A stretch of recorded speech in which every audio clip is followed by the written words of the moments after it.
Hello, everyone. Good evening. My name is Nabil Elkassabany. I'm an associate professor of anesthesiology and critical care medicine in the Department of Anesthesiology at the University of Pennsylvania. Today, I am going to be moderating a panel about mitigating nerve injury and possible ways to explore what are the mechanisms of nerve injury, how it happens, and really just an overall comprehensive discussion of the nerve injury in the context of regional anesthesia and peripheral nerve blocks. It's my privilege today to introduce the panelists of tonight.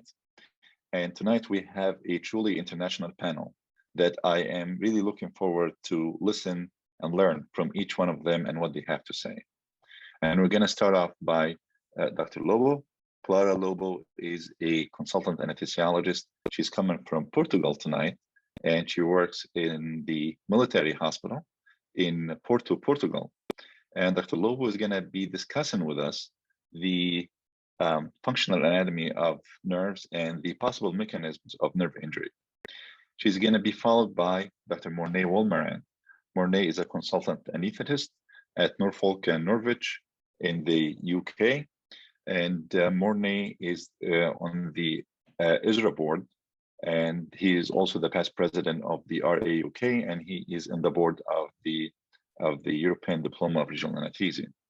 I would be remiss if I also did not mention that Dr. Lobo, she is also the secretary of the European Society of Regional Anesthesia, and she has been on the board, and she has been very active in the organization of the different ASRA meeting. Morné is going to be talking to us about, is going to be giving us some tips and tricks to really how to try to avoid nerve injury in the context of regional anesthesia and performance of peripheral nerve blocks. And last but not least, Dr. Jaffe.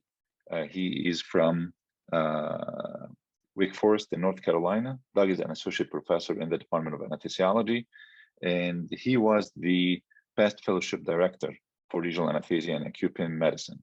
And Doug is going to be talking to us about evaluation and management of suspected perioperative nerve injury. So without further ado, I'm going to let everybody just listen and enjoy these talks. We're going to start off by Dr. Lobo, and she's going to be introducing her talk. The one thing I just want to tell the audience, we're going to be trying to address your questions and answers as they come during the chat. Please put your question in the Q&A, and we're going to try to address them. And also we're going to dedicate some time at the tail end of the panel to discuss your question with the panelists. And if there is any question that left to be unanswered, we're going to try to compile these questions, and we are going to find a way to disseminate the answers from the panelists to the audience who registered for that meeting. So thank you very much. Okay, Clara, please take it away. It's all yours. Thank you, Nabil. Thank you for your kind introduction. Just give me a moment. And okay. Here we go. So I don't need to introduce myself, as Nabil already did. I just have no disclosure to make. I will like to briefly, we'll run through some epidemiological aspects of peripheral nerve injury before presenting its mechanisms. So anesthetists and their patients are often unaware of the presence of a peripheral nerve injury in the days and weeks following anesthesia, although many patients are aware that something is not right, like they feel some abdominal pain, some weakness or sensation immediately following anesthesia. You should be also aware, and this is very important, that the prevalence of pre-existing peripheral neuropathy should not be underestimated. Globally present in 2 to 8% in the general population, and in the most prevalent, especially in diabetic patients, namely type 1 diabetes in 58% of the cases. Something that you should also be very sharp, very aware and very keen to understand quickly is when you have the suspicious of a peripheral nerve injury, you should start to document, make a very thorough examination of the motor and sensory involvement areas, considering all the limbs and cranial nerves. The overall incidence of peripheral nerve injury is really difficult to define after regional anesthesia because it is rare, fortunately. Most of the existing literature consists of primarily of observational studies reporting multiple years of outcome data from the clinical registries of various institutions. The evidence is very limited as these studies have a lack of standardization in identifying the peripheral nerve injury. Some databases rely on an anesthesiologist's self-reporting, others on referrals made by surgeon or neurologists, and only a few studies are prospective, systematic patient follow-up. And these kind of studies truly give, or more approximately will give the true incidence. However, it has been estimated that the incidence of peripheral nerve injury related with regional anesthesia can vary between 0.01 to 0.1% after 6 months. Well, let me give you just a brief notions of nerve anatomy. So most peripheral nerves are mixed. That means that they contain axons of motor and sensory neurons. Axons are essentially transmitting units of peripheral nerves and are surrounded by the endoneurium, as you can see on the right side of the screen. Multiple axons are grouped into fascicles that are in turn surrounded by perineurium. The nerve bundle constitutes the functional unit of the peripheral nerve, and the perineurium acts as a barrier or covering that protects the axons or the fascicles. The entire tissue located external to the fascicle corresponds to the epineurium. Fatty compartments enclosed by layers of collagen fibers surround the nerves, and these compartments may be concentric or non-concentric towards the nerve, and their collagen films are known as the perineurium sheaths. The blood supply can be also special. Peripheral nerves have this special system of blood supply. Capillaries located around the outer surface of nerve fascicles are discontinuous and known as fenestrated capillaries. However, inside nerve fascicles, these capillaries are continuous or non-fenestrated and provide a true barrier for diffusion of substances into or out of the fascicles, protecting the axons to the chemical injury. Now, the mechanisms of action. The mechanisms of peripheral nerve injuries associated with regional anesthesia can be classified into 4 categories: traumatic, or mechanical injury; ischemic, or vascular injury; prolonged pressure ischemia; neurotoxic or chemical; and inflammatory. It must be mentioned, however, that most data point surgical factors more likely than regional anesthesia to be the culprit of perioperative nerve injury, and evidence that in major orthopedic procedures, the addition of a regional technique does not change the incidence of perioperative nerve injury. Considering trauma, intraneural injection can be more frequent than previously thought. Here on the left side of the screen, we can see here 2 pictures under the microscope, considering 2 different positions of the needles. These needles are intraneural, but on the left side, it's interfascicular, and on the right side, it's intrafascicular. So the main source of block-related peripheral nerve injuries is injection of local anesthetic into the fascicle, causing direct needle or injection trauma, rupture of the perineurium, and loss of protective environment within the fascicle with consequent myelin and axonal degeneration, as we can see on the right side of the screen. Of note, even intrafascicular injection of saline can result in axonal degeneration, indicating a baseline level of injury associated with injecting any agent into the nerve. Therefore, the location of the needle tip during injection of the local anesthetic appears to play a crucial role in determining the likelihood and severity of nerve injury.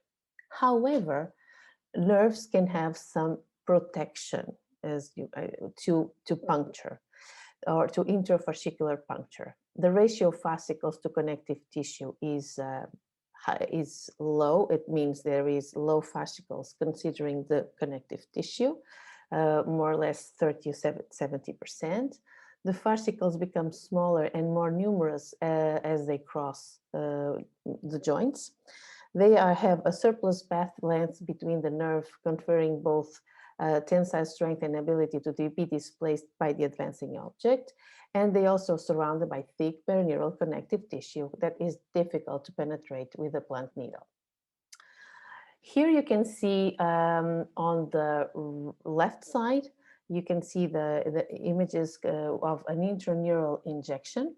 Not specifically, here we don't know if it's intrafascicular or extrafascicular, but under the microscope, as you can see here on the left side, we will see the histology of an intraneural extrafascicular application of local anesthetic.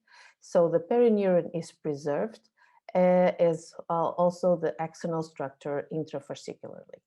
On the right side, we can see that the histology of an intraneural intrafascicular application of saline with a high injection pressure, where the collagen fibers of epineuron are disintegrated, the perineuron is ruptured, axons show evidence of nerve injury with increased interaxonal distances. Also important to note is that the intrafascicular penetration occurs.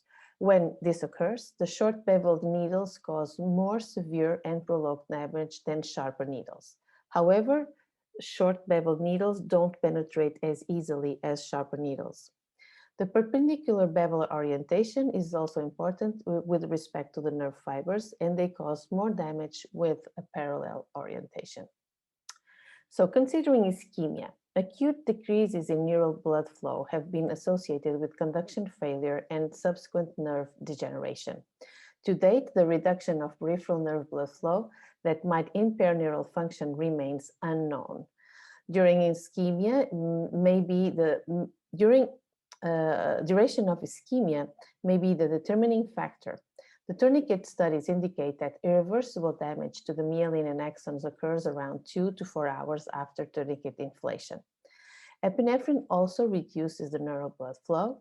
However, using doses of between 5 to 2.5 micrograms per milliliter has not been associated with important severe nerve damage. Damage to the nerve vascular during nerve blocks can also result in local or diffuse ischemia related to direct injury or acute occlusion of arteries from which the vasa nervorum is derived, or from hemorrhage within the nerve sheath causing compression and ischemia. Toxicity. Well, considering toxicity, the site of local anesthetic application, is it extraneurally, intraneurally, extrafascicular or intrafascicular, may be the primary determinant of whether neurotoxicity will occur, and if the concentration is high and the duration of exposure is prolonged. Most chemical substances, including all local anesthetics and adjuvants injected intrafascicularly, lead to a severe fascicular injury, whereas the same substances injected intraneurally but interfascicularly may cause less damage. Finally, the last mechanism of neurologic injury has been recently described, specifically with respect to the phrenic nerve after the interscalene block. Compression neuropathy was identified as the mechanism of injury, and 69% of patients improved with surgical decompression plus or minus nerve grafting. It was hypothesized that the performance of the interscalene block initiated a pathophysiological sequence of inflammatory processes, either within or surrounding the phrenic nerve, which ultimately led to inhibition of nerve impulse transmission.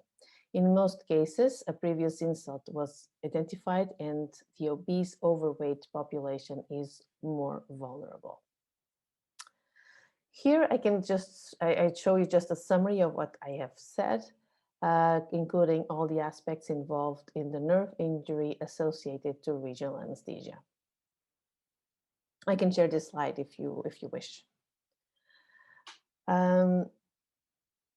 Regardless of the underlying etiology, the presence of chronic neural compromise secondary to mechanical, ischemic, toxic, whatever insult or derangement may place patients at increased risk or further neurologic injury, creating the setup for a double crush phenomenon. I'm sure that you all have heard about this. Patients with this condition should only receive a regional anesthetic after a careful assessment of the risks and benefit ratio, and you should also discuss this with the patient. The diagram presented here explains the theory of the double crush phenomenon, especially the C and E. I identified the picture, the neuron. So in the first one, C, there is a mild neural injury at two separate sites, one X1 and X2, that cause a distal denervation. And in X and E, there is a diffuse pre-existing underlying disease process that may have been an impaired axonal flow throughout the neuron, which may or may not be symptomatic, but predisposes it to a distal denervation following a minor neural insult at point X. I will not run through this because it will be mentioned later on. It's just for you to remember that this might be important to keep in mind, and also that myelin damage and conduction slowing and block. The first degree injury or neuropraxia involves only demyelinization and has some good prognosis. And finally, as take-home messages that I would like you to keep is that the incidence is very low. There is an inconsistency of the definition of nerve injury and also its duration that make it difficult to assess more precisely its incidence. The patient with these injuries, whenever you have this suspicion, you should promptly evaluate him. The etiologies can be very diverse and complex, and it may be also very difficult to determine with certainty if those injuries are a result of the regional technique versus the other occurring event. The main cause of peripheral nerve injury is likely mechanical fascicular injury and or injection of local anesthetic, and the majority of anesthesia-related injuries are neuropraxias with a favorable prognosis. So I will be happy to answer all your questions. Thank you for listening, and I will now hand over to Morné. Thank you. Thank you very much, Clara. What we'll do is just go to screen sharing.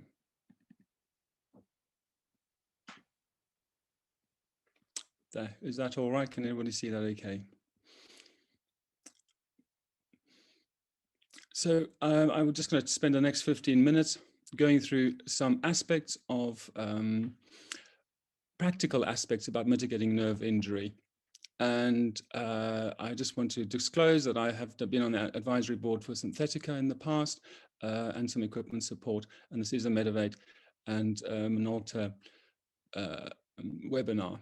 So when we do a block performance, we are acquiring a target nerve. So it is important that we have to optimize this, then interpret this. And these three first parts of these 3 out of the 5 steps is really what we teach each other and teach everyone else at the actual ultrasound courses. But we don't really have a lot of time to talk about needle insertion and guidance and then injection and spread. And hopefully I can give you a little bit of guidance of that. Just basic tips that I see on a daily basis that people make a mistake, and this makes lives very difficult for themselves. And this is the ergonomics, just sitting correctly, orientating yourself.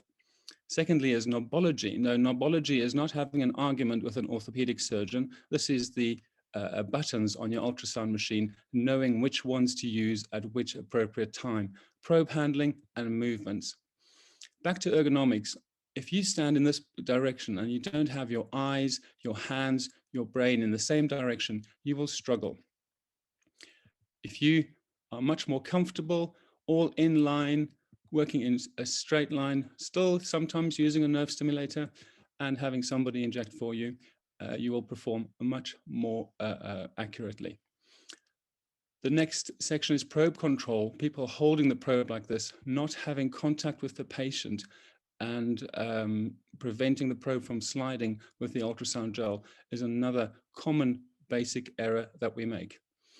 Probe movement should also be very, very small movements, and only these 3 movements will really allow you to find the needle. Remember, you do not move the needle to find the probe, you have to move the probe to find the needle. So transducer handling, hold it nice and low and stable. Occasionally a bit of light pressure. Remember, there's veins that you can compress. Small movements, make sure everybody is comfortable. And just think about the ambient light. Often you get a much better image with just darkening the anesthetic room or OR where you're working. The settings that I talked about, again, if you have too deep setting and you're using a lot of unused screen, your image is much smaller. Using the right or correct depth will give you a much clearer picture and also improve your block performance. Where you actually place your target on the screen, your needle coming in from the left-hand side, you will notice it's quite a steep angle. And this can then make yourself quite difficult for yourself. Having a shallow angle, so I normally say 2/3 across the screen with an inline approach, gives you a nice shallow angle. Again, you can notice on this tap block here, you don't need to place the needle right next to the probe. You know that normally the structure is going to be 3 to 4 centimeters below the probe level. So you can actually be more at a 90-degree angle and actually then visualize your needle a lot easier. Now, the modalities to actually find the nerves, this is just some basic tips that I've mentioned, is paresthesia. And we know with paresthesia that you do have needle nerve contact. That's how you get a response. And this is probably why the guidelines from ASRA and ESRA still encourage us to have awake or consciously sedated patients when we actually perform our nerve blocks. I must admit, in my practice, I will not deny a patient the advantages of regional anesthesia if they refuse to have the block done awake. But with good sedation and good information, that can usually be overcome. Occasionally, your injectate is so cold that can be easily confused with paresthesia, or if the injection pressure is a bit too hard and too fast, paresthesia can also be elicited. So be careful of that. Often we are so concentrating on the one single nerve that we want to see, maybe the interscaling groove, that we forget about the trajectory of the needle and other nerves that might be in our way. The example here, it would be when we're doing an interscaling approach in line, and a famous anatomist from Innsbruck, Bernard Morrigal, always said, you can only see what you know. So if you don't know about the dorsal scapular nerve in the scalenus medius muscle, and you then try and get to the interscaling groove, you might quite easily cause damage to that particular nerve. And obviously the long thoracic nerve is also in that muscle. Something to remember. Nerve stimulation. Now, we've been using this for years and years, and we often try to get as close as possible to the nerve. But recently, there were signs of inflammation if the milliamps were less than 0.2%. 40% of patients, or this is actually in an animal study, had inflammation. If you tried more for 0.3 to 0.4, there were no inflammation. So sometimes getting a bit too close wasn't great for a nerve. You can see from this video from Vincent Chan, which he lent to me probably about 15 years ago, that this is an anesthetized pig. We are then sticking a needle into the brachial plexus, and you can see how it goes through the brachial plexus sheath with no stimulation whatsoever. And then a little bit later, just a bit of contact, and there is motor stimulation. And this convinced me really that maybe nerve stimulation was not as reliable as we wanted it to be. And it was very difficult to discern between just needle nerve contact or intraneural needle insertion. And this has been consequently shown by other studies. Also, the intensity or eliciting a motor response was quite variable, and often only 75% of quite a high stimulus would give you a motor response. So I must admit, do we still really need a nerve stimulator? Well, definitely, maybe, sometimes. And I think when you are struggling to see your needle tip for whatever reason, maybe visualization, maybe the ultrasound machine that you're using is not as good or doesn't have a high frequency, or it's a challenging block. Often when I do a lumbar plexus block, I still like to just have a nerve stimulator as a backup. Often in the axilla, the nerves can have a different anatomical distribution, and trying to identify which nerve is which by stimulating can be helpful. Often when I'm doing an adductor canal block, I want to avoid the vastus medialis nerve, and I know that nerve is in the trajectory of my needle path, and often something to be aware of.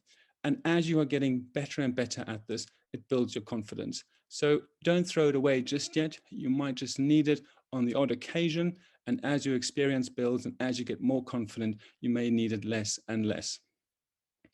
Is injection pressure important? Well, the injection pressure will be high if the needle and nerve is in contact, or you're intraneurally, as Clara has already mentioned to you.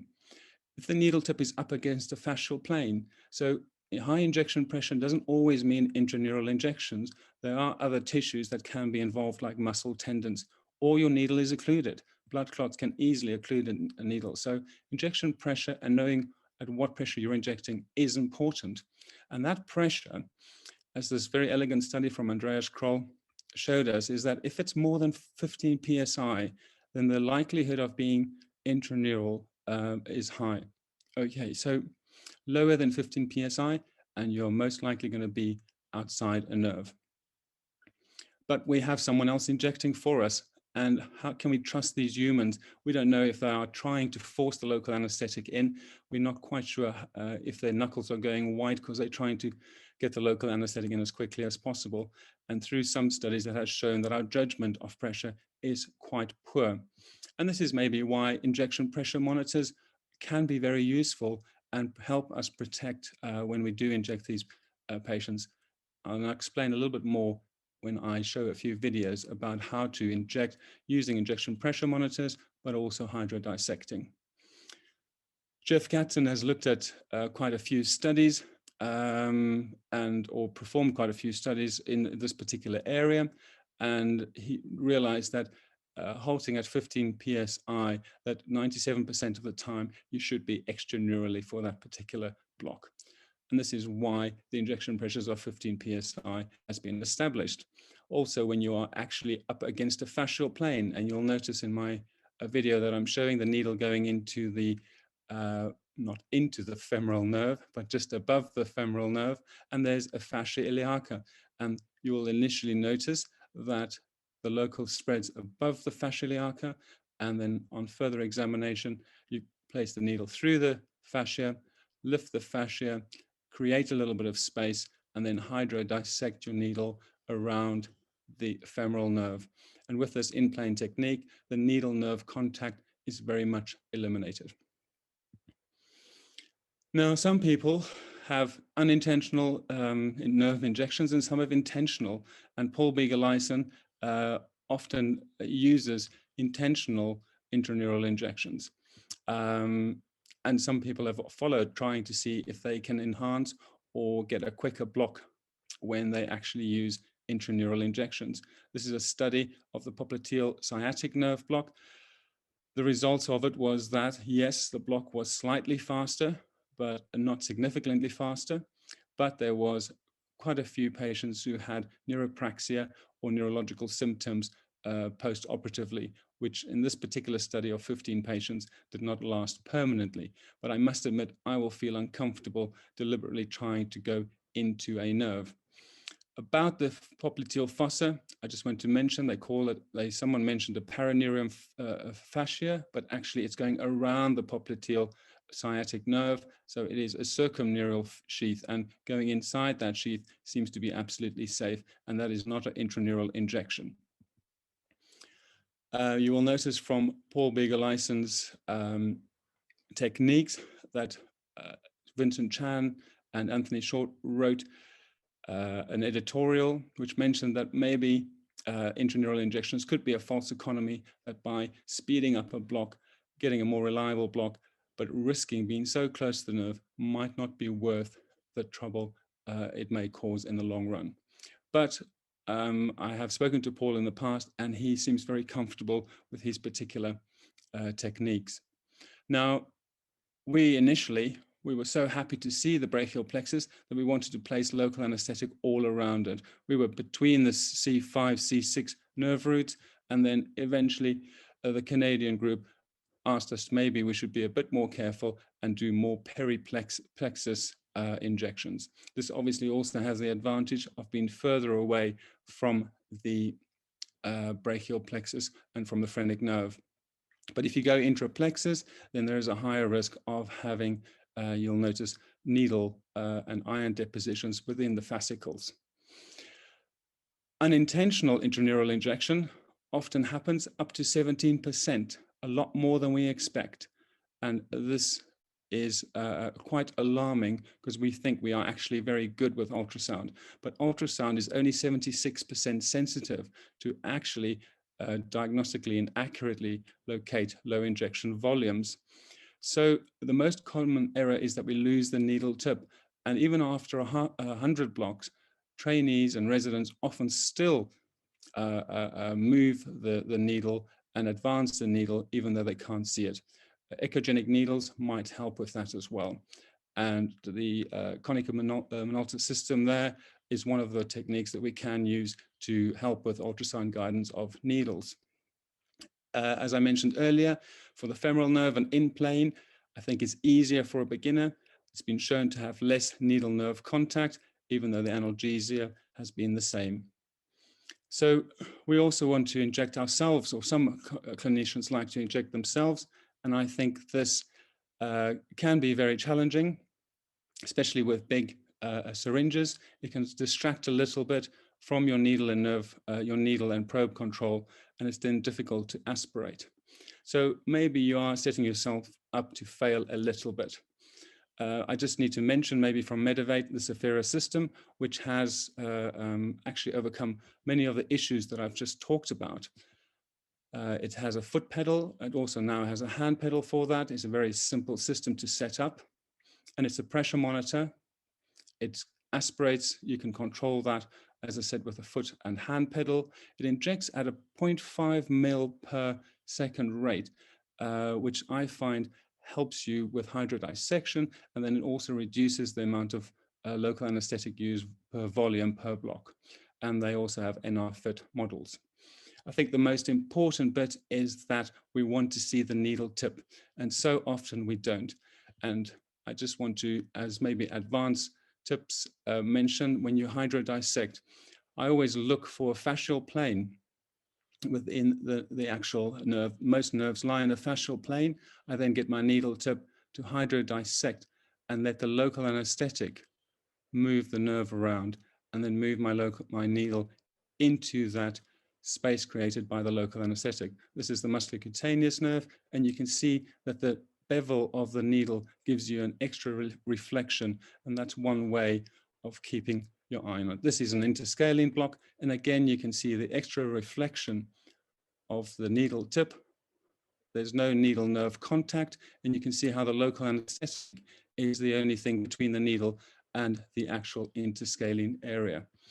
Again, the median nerve, extra reflection. I'm very, very sure that is the bevel, even though I can't see most of the shaft of it.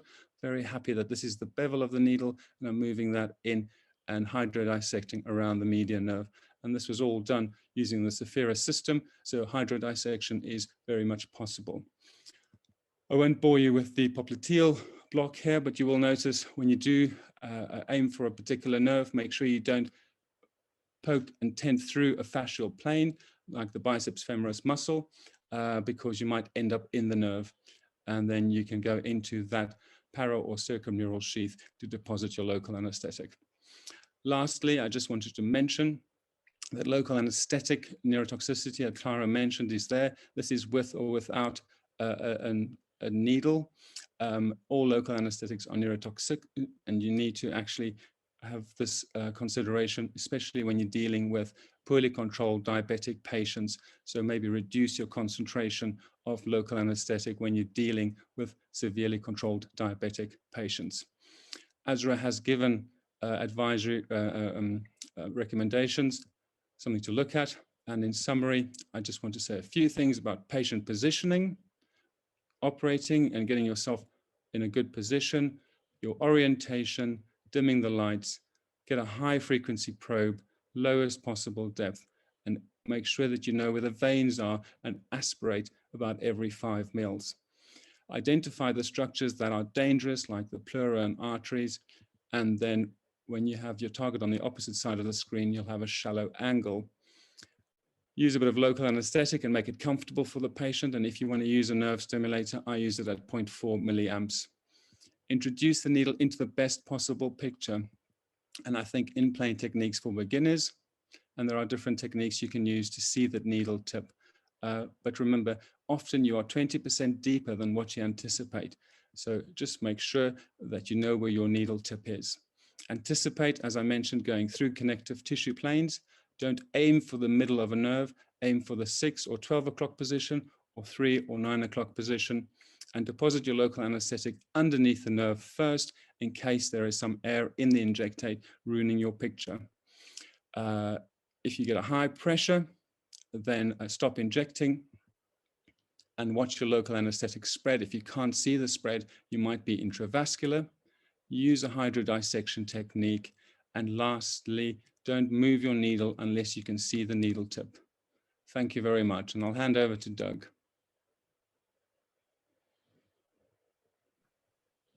All right, thank you, Morné. I'm going to start sharing my screen here.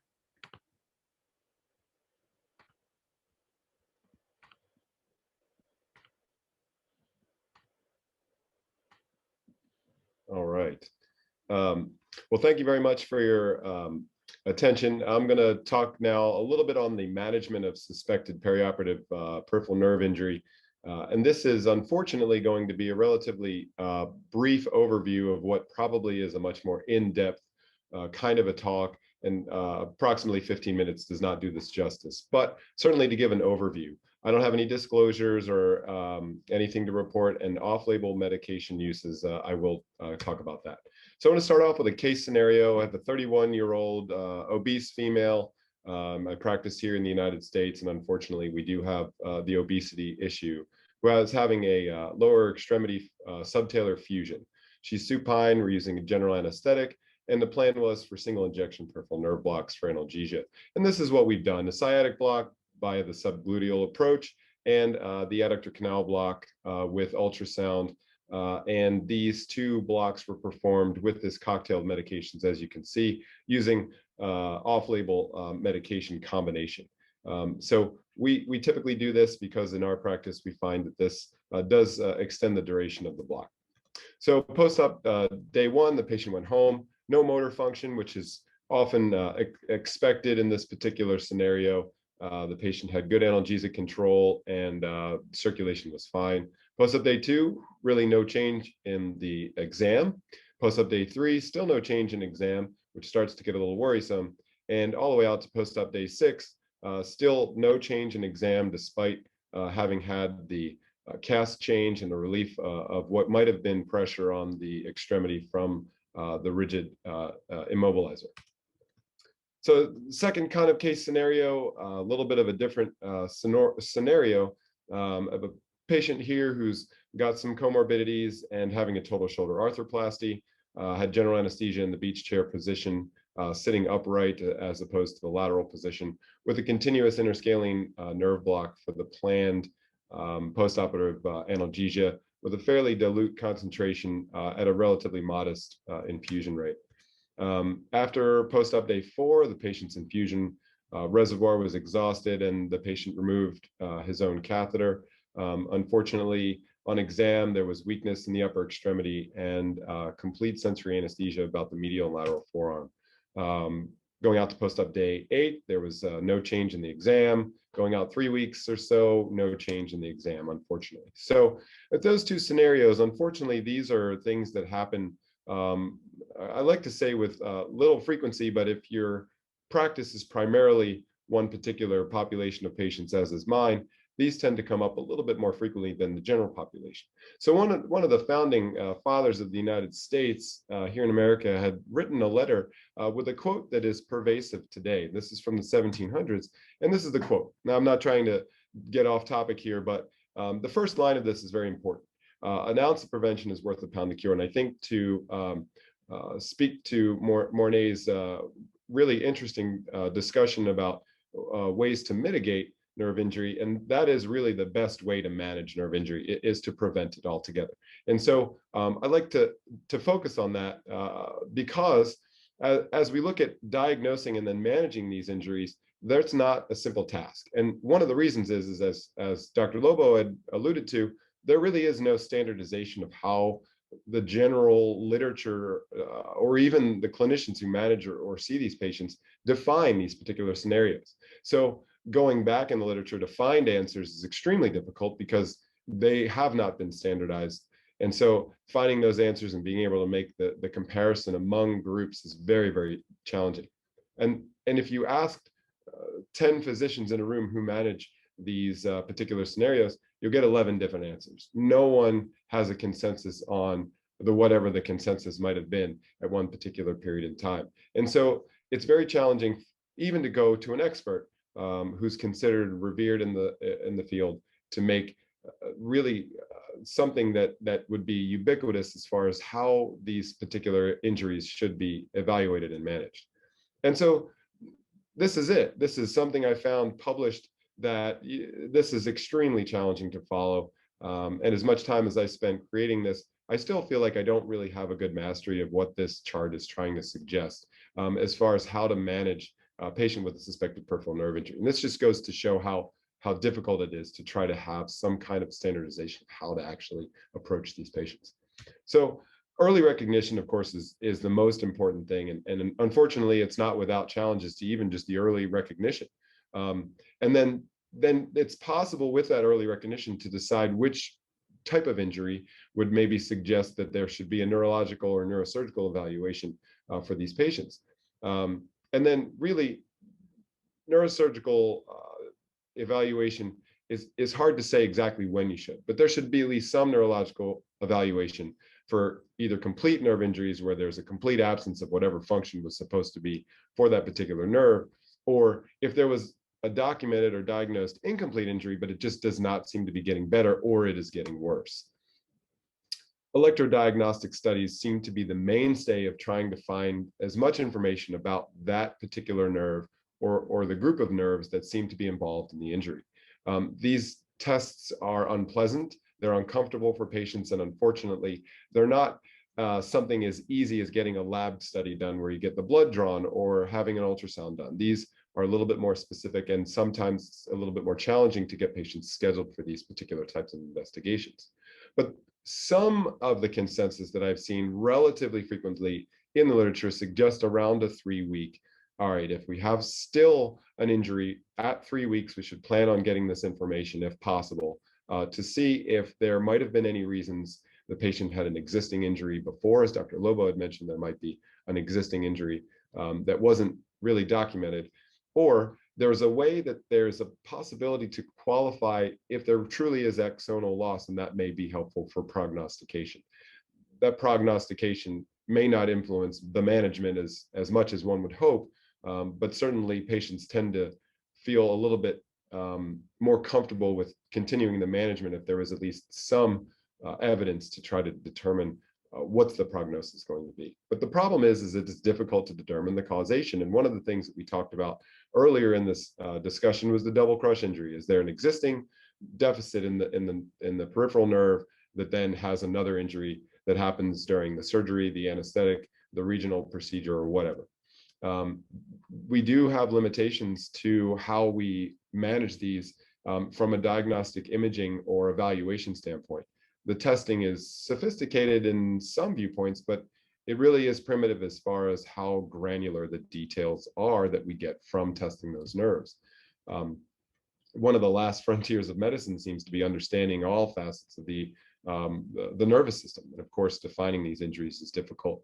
Orthopedics literature is a large contributor to the information about these particular scenarios when patients do have suspected nerve injuries. Unfortunately, it often isn't the primary outcome. And again, this makes the literature searches less effective and more difficult to be able to find answers to questions surrounding these particular patients. And so most of these patients aren't willing to sign up for prospective trials where we intentionally inflict peripheral nerve injury. So the lion's share of the information is retrospective, and anyone who's read retrospective studies before knows that they're rife with challenges, biases of the recording nature, and other reasons why they might not be as reliable or generalizable to the population of patients that we're managing. And also, people are more likely to report positive findings in their practice, or successes, or solutions to a problem, as opposed to an injury that happened that may expose them to some kind of a liability or shame or ridicule or some other negative aspect from reporting this. So there's likely a percentage of underreporting. As much as Dr. Lobo had mentioned, they happen rarely. They might actually happen more frequently. We just either aren't sophisticated enough to find out that they'd happen, or they're not reported in the literature. So what do you do to manage it? Well, fortunately, the majority of people that I spoke to, and a lot of the literature suggests that pharmacologic agents tend to be satisfactory in managing neuropathic pain. Functional deficits from injuries should also have a rehabilitation specialist. And of course, if you go out long-term, 3 to 5 months, we really should have a neurological evaluation or even a neurosurgical evaluation. Corticosteroids, there's been no one way or the other, they're good, they're bad, doesn't have any data to suggest that they should or shouldn't be included. The challenges, as I mentioned, they're difficult because they're masked by sedatives that we use, analgesics that are given to the patients that might mask pain that would otherwise suggest a nerve injury. And of course, the prolonged duration of continuous infusions of local anesthetic might actually mask what that patient had who had the shoulder arthroplasty. It might have been there on day one, but we don't know it because we had the catheter infusing for many days. And of course, we lose patients to follow up. The problem is that sometimes we don't find out about this until after the patient's discharged, and it isn't that easy to get back in and be seen by a surgeon or a neurological specialist. So to conclude, I reiterate, the best way to manage these particular injuries is to avoid them altogether. And to do that, we have to take the tips and tricks that Morné had told us about and really use them, slow down and do it right the first time instead of haste making waste. The nervous system injuries are inherently just very challenging to study and diagnose. And of course, we are having a hard time with that because of the technical difficulties with the test. We don't know how granular that detail can be. We don't necessarily understand the function of the neurologic system as best as we think we do. And of course, the documentation challenges, as I had mentioned. And this is quoted in one of the ASRA publications. Even with the perfect care, the perfect nerve block, the perfect anesthetic, even patients who do not truly have any pre-existing nerve injuries still can have the risk of these injuries, and they can happen. And unfortunately, they're not predictable. We can't say that this patient is more or less likely to. These sometimes just happen out of pure randomness, or it happens with a predictability that we just don't understand. These are my references, and I really want to say thank you very much for taking the time all around the world at various time zones. I know that a lot of people are watching at very unusual hours. We do really appreciate your attention, and I want to ask Nabil to step back in and close the event down. Thank you very much. Thank you, Doug. This is really great. I'm going to invite Morné, Clara, Doug to really open their cameras back and just unmute. And we have 11 minutes that we can engage in discussion with our audience and with amongst our panelists. So essentially, there is a couple of questions that came in the discussion, and I like to give our audience some a chance to really to ask. So there was a question from John Zhao, right? He said, how will you address a scenario where surgeons see patients post-operative and blame deficit on block despite a long tourniquet time, multiple surgeries, other causes? Although Morné and myself addressed that question in the Q&A, but I think it's worth a discussion because this is a scenario that we all live pretty much all the time.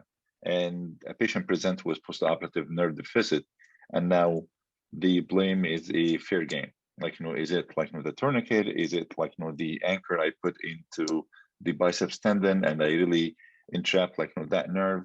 Is it like your nerve block? Did you really just impale the nerve? Did you not? So with that, I think just hand in hand also, I'd like to ask, let's say that we'll start with Clara. Do you have a specific protocol if a patient came and you find out about a patient presenting with nerve injury after surgery? What exactly is your protocol for management? Like real life protocol, what would you do? Well,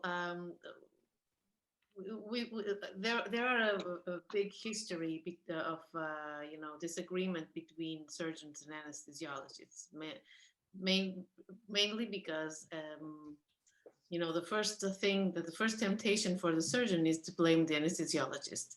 In fact, what we can find in all the studies is that most of the injuries are associated more with surgery, with positioning, with tourniquet use, than exactly with the regional anesthesia. Well, but addressing specifically your question, what we have in my hospital, we have a protocol that whenever a prolonged block, and we have especially we have instructions that the nurses have in the ward, and also the surgeons if they want to look at it. And we are not a very big hospital, so it's easy for us to to reach for each other. And so a prolonged block or some an abnormal feeling or abnormal pain, the nurses or the surgeons address us directly the patients. So we usually go to the ward and make an evaluation. Initially, ordering for conduction studies or electromyographic studies might not be our first option, but usually we want to see if there is any physical compression or damage that we can observe with either with ultrasound or with other specific kind of investigation. But normally this is how we do it. We have a good environment between ourselves, but we never know. All right. Morné or Doug, do you have anything to add, or just you agree with Clara what Clara said?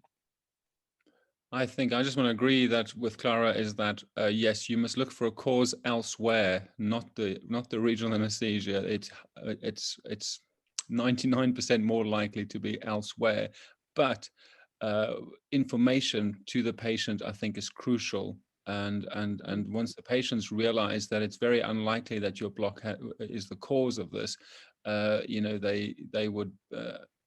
I think they respond differently to you, because obviously initially the surgeon would have informed them that you were the cause of the problem. But this is why I find giving them the evidence, giving them the appropriate information, and Doug mentioned this, documentation is very, very poor especially in the UK when it comes to blocks. So I think having appropriate documentation is very important to keep you out of trouble.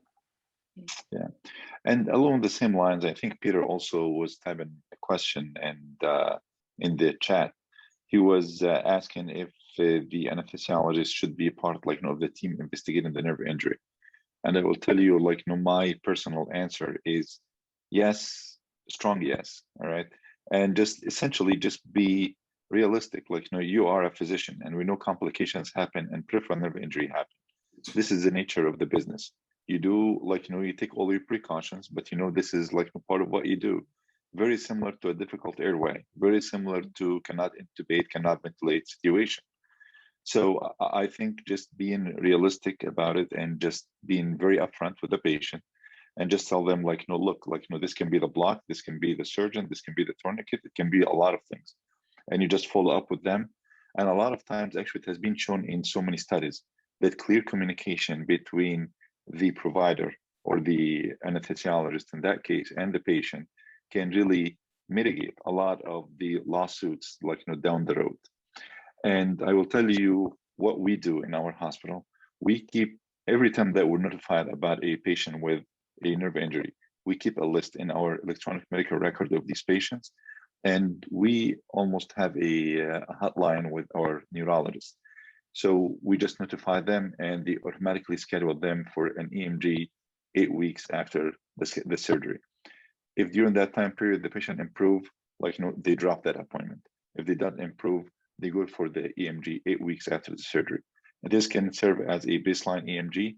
And also what that communication is going to do, it just hooks the patient up in the cycle of proper investigation. So they would not be just dropped off, and they know that somebody is really watching out for them. And from then, just do we follow up with them? We recommend possibly through the neurologist, whether if gabapentin is warranted, if there is a pulse of steroids is warranted, and just we communicate with them that way. There was also a question in the chat whether the panel would advocate for using the lowest concentration of local anesthetic possible for all the blocks. Doug, do you want to take that? Sure. I answered it in writing if some folks want to look back into the chat, but that's okay.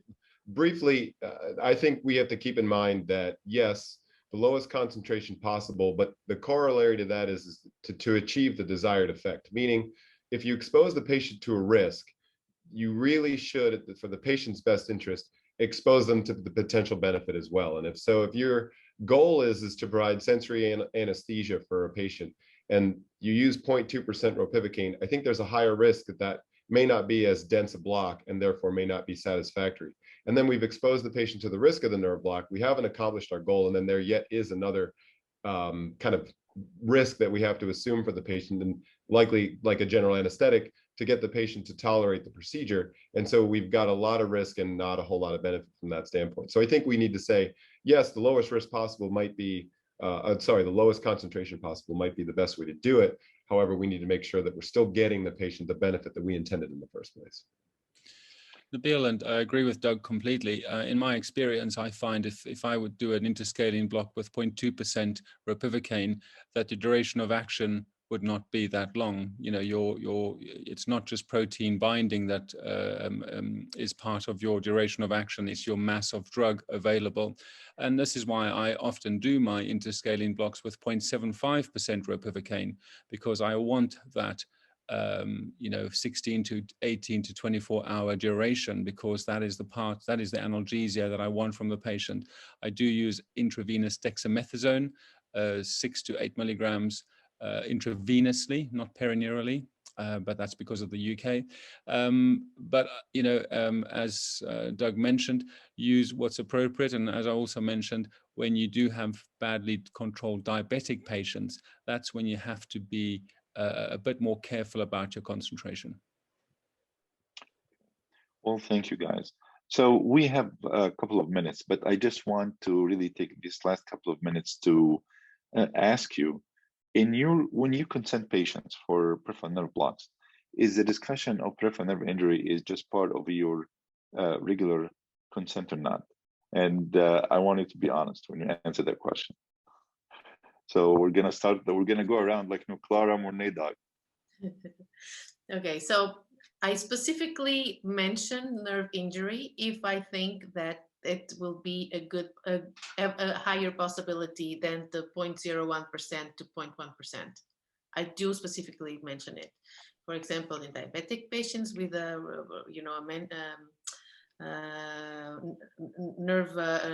neuropathy, diabetic neuropathy, I do mention it. Or in case of, for example, traumatic patients with a possible nerve injury, also I specifically mentioned it.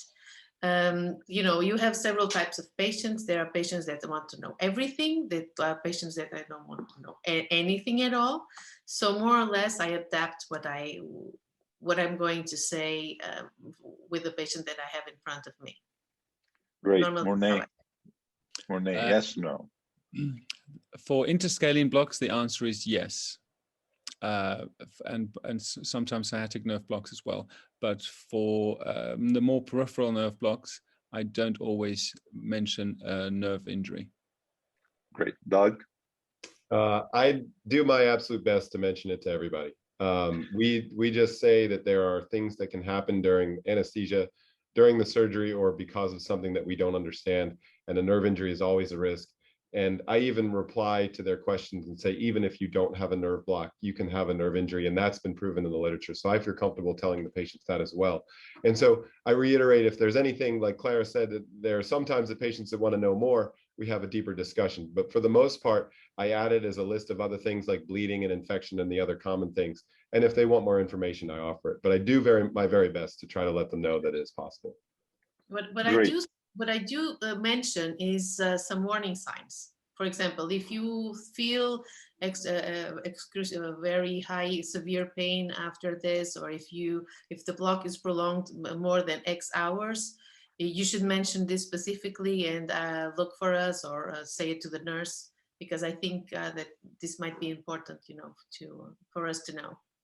Great.